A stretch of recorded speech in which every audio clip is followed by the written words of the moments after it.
Halo teman-teman, selamat datang di podcast kami. Perkenalkan, nama saya Marcelino Setiobuyung dan teman saya. Dan aku Aditya Febrian. Terima kasih telah menyempatkan waktunya. Hari ini kami bakal ngebahas sesuatu yang lumayan penting dan cukup berat ya teman-teman, yaitu hilangnya aktivis pro-demokrasi di Indonesia. Dan kami juga mengambil studi kasus nyata dari novel Laut Bercerita karya Leila S. Chudori. Lalu kami akan mengaitkannya dengan hukum administrasi negara atau HAN. Ya, jadi novel ini memang fiksi, tapi kisahnya sangat dekat dengan sejarah nyata. Penculikan aktivis menjelang tumbangnya Orde Baru pada akhir 1990-an. Melalui kisah ini, kita bisa melihat bagaimana kekuasaan negara disalahgunakan. Kenapa hukum administrasi negara begitu krusial untuk melindungi hak warga negaranya. Oke, jadi sebelum kita masuk ke novelnya, kita bahas dulu ruang lingkup HAN. Jadi secara sederhana, hukum administrasi negara adalah cabang hukum publik yang mengatur hubungan dari pemerintah dengan masyarakat, termasuk kewenangan, kewajiban, dan batas-batas tindakan pemerintah. Betul, hukum administrasi negara berfungsi supaya penguasa negara tidak sewenang-wenangnya.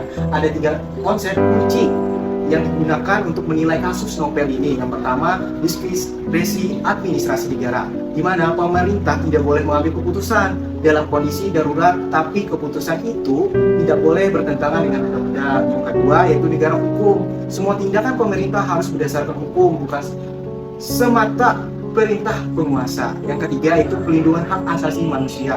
Pemerintah berkewajiban menjaga hak warga negara, termasuk hak hidup, kebebasan berpendapat juga, dan hak atas proses hukum yang adil. Oke, nah 3 teori ini akan kita pakai sebagai kaca pembesar untuk membaca peristiwa yang diceritakan dalam novel Laut Bercerita. Nah, di novel ini terbagi menjadi 2 bagian. Bagian pertama diceritakan dari sudut pandang biru laut. Seorang mahasiswa aktivis bersama teman-temannya, ada Sunu, Anjani, Alek, dan lainnya. Mereka memperjuangkan demokrasi, kebebasan berpendapat, dan penghapusan ketidakadilan. Oke, mereka itu membentuk kelompok bawah tanah, mencetak pamflet, menulis artikel, mengkritik korupsi, dan mendesak perubahan politik seperti kata Laut di dalam novel. Kami tak ingin menumbangkan negara, kami hanya ingin menumbangkan ketidakadilan. Kalimat ini tuh menegaskan bahwa perjuangan mereka bukan untuk menghancurkan Indonesia, tetapi untuk menegakkan hak rakyat. Ya, namun aktivitas mereka dianggap ancaman. Aparat keamanan mulai memata-matai, menangkap, bahkan melakukan penyiksaan. Laut dan kawan-kawannya diculik satu persatu, dibawa ke tempat yang tidak jelas, diinterogasi, bahkan dipukul hingga akhirnya banyak dari mereka hilang tanpa jejak. Oh begitu ya, ternyata sedih banget teman-teman melihat ketidakadilan yang disebabkan oleh aparat di negara kita tahun 1990-an dulu ya. Oke Sel, jadi bagian kedua novel ini tuh berganti sudut pandang ke Amara, yang dimana Amara ini adalah adik Laut. Jadi Amara dan keluarga korban itu berusaha mencari kebenaran. Mereka itu mendatangi kantor polisi, Kodam, hingga Komnas HAM. Mereka hanya mendapat jawaban normatif seperti kami akan mencari. Padahal tetapi pencarian itu tidak pernah sungguh-sungguh mereka lakukan. Ya, jadi novel ini tidak hanya menyoroti rasa kehilangan keluarga mereka, tapi juga mengungkapkan bagaimana negara menutupi kejahatan aparatnya sendiri. Disinilah hukum administrasi negara menjadi relevan untuk kita lakukan tindakan kepada negara. Seharusnya bisa diuji dan dikontrol secara hukum gitu di. Iya betul ya, harusnya tuh bisa kita lihat dari secara hukum, dimana nanti kita akan bahas juga apa relevansinya dari hukum administrasi negara dengan novel ini. Nah Sel, mari kita analisis dengan ketiga teori yang tadi. Jadi yang pertama itu ada diskresi administrasi. Pemerintah itu mungkin beralasan bahwa penculikan ini dilakukan demi menjaga keamanan nasional. Tapi diskresi hanya sah bila tetap tunduk pada hukum. Penculikan, penyiksaan, dan penghilangan paksa jelas melanggar konstitusi, KUHP, dan hak asasi. Artinya aparat itu melampaui kewenangannya. Lalu yang kedua ada negara hukum. Jadi dalam negara hukum tidak ada kekuasaan yang lebih tinggi dari hukum, tapi kasus ini itu menunjukkan sebaliknya. Jadi hukum itu dibungkam, aparat itu bertindak tanpa surat perintah, hanya proses pengadilan, bahkan menolak memberikan informasi kepada keluarga. Ini contoh nyata bahwa pemerintahan itu anti hukum. Nah, yang ketiga ada perlindungan hak asasi. Konstitusi Indonesia pasal 28 Undang-Undang Dasar tahun 1945 menjamin hak hidup dan hak bebas dari penyiksaan.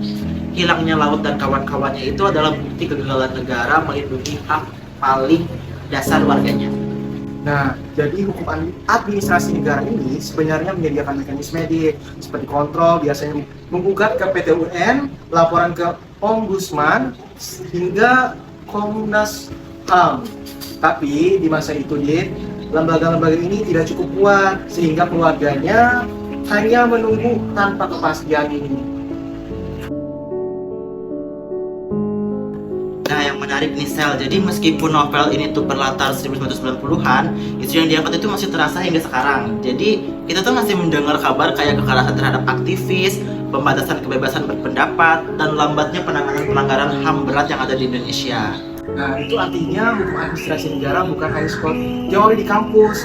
Pengawasan terhadap tindakan pemerintah, transparansi, dan mekanisme pertanggungjawaban harus terus diperkuat agar tragedi ini seperti laut ini tidak terulang lagi. Ya, jadi seperti yang pesan yang tersirat di dalam novel itu, laut hilang tapi laut bercerita. Jadi cerita itu adalah pengingat bahwa pelanggaran HAM itu tidak boleh dilupakan, dan hukum administrasi itu harus menjadi benteng pertama yang melindungi rakyat nih Sel.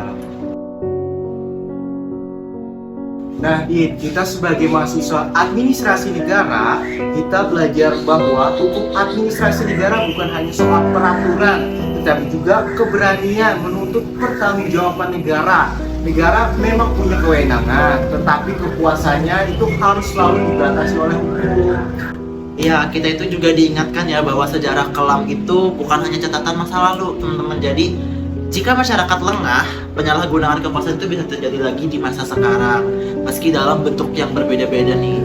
Nah, jadi dari novel Laut Bercerita ini, kita belajar bahwa hilangnya para aktivis bukan hanya tragedi kemanusiaan, tetapi juga cermin rapuhnya hukum administrasi negara ketika kekuasaan tak diawasi.